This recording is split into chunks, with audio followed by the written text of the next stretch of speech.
In this case, we have been attacked by desert locusts, and because they have come from our neighboring state, we are learning from them.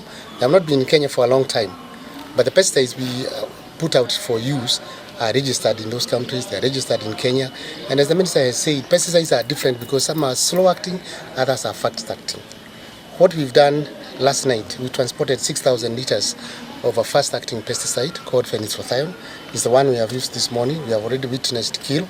And the one which we used yesterday, we expect that in 48 hours, the cure will even be evident.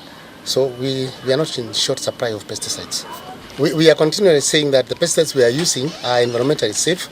They are not a danger to the non-target, and they are safe even to the human beings.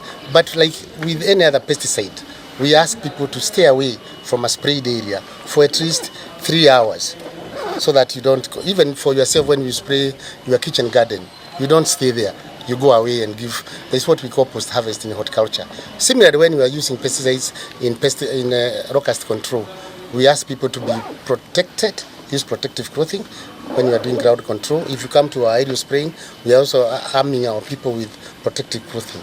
There is surely no danger to non-targets, even for the farmer. What we are using are called contact pesticides, and these pesticides cannot reach the eggs. The eggs, once these insects start turning yellow, which they may do, and they are already doing that, that's the mature stage, and that's when they start laying eggs. The pesticide is not meant for the eggs. The pesticide is meant for the adult locust. So we are not targeting the eggs. So what can you do for the eggs? For the eggs, they will just hatch, produce the nymphs, and then we target the hoppers, the ones which move around before they fly.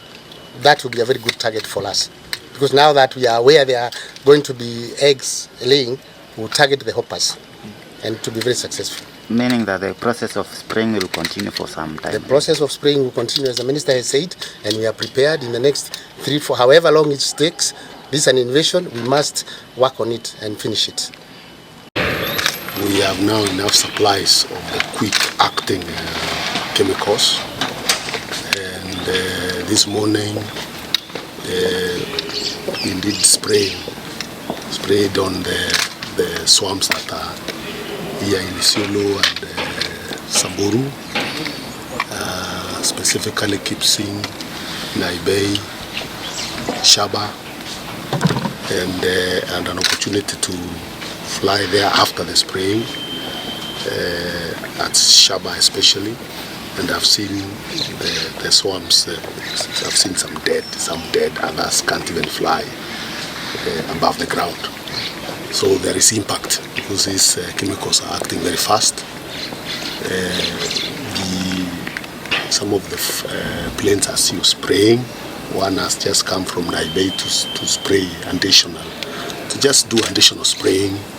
There is another plane that is spraying in Donyowaso. And then we have sent reinforcement to Marsabit.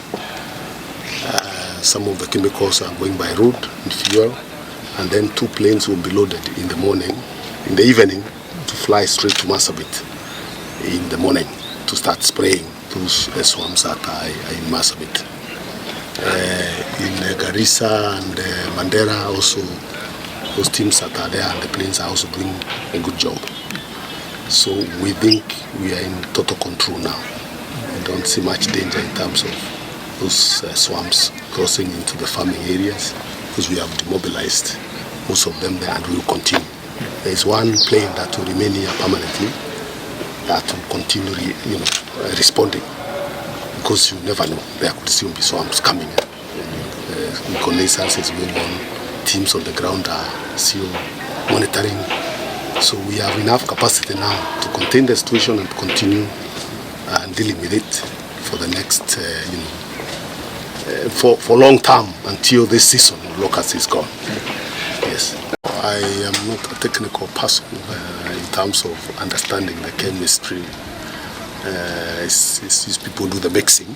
They say there was poor mixing at the beginning.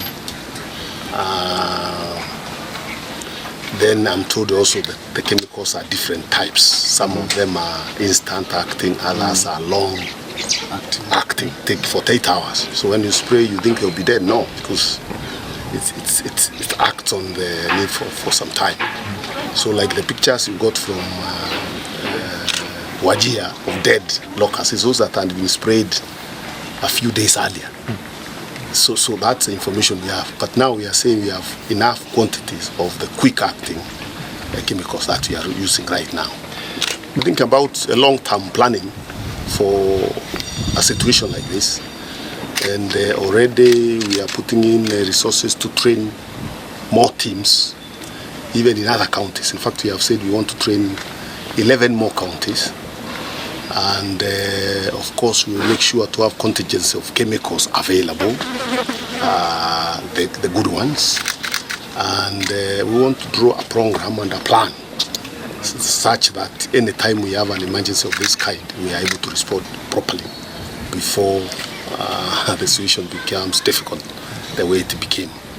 So we don't want to be reacting when there's a problem. We want to, since we have units that are there and we have the technical know-how, what is required is proper planning and resourcing to make sure that every challenge that comes with this kind of situation is taken care of. Indeed, I want to go back to Nairobi for Monday for a meeting to look at the entire situation, plan for the next, 2-3 months, because I'm told the season could take 2-3 months. And then also start now planning, making sure that there is a department that is functional, that coordinates, and that has capacity to handle the situation going into the future.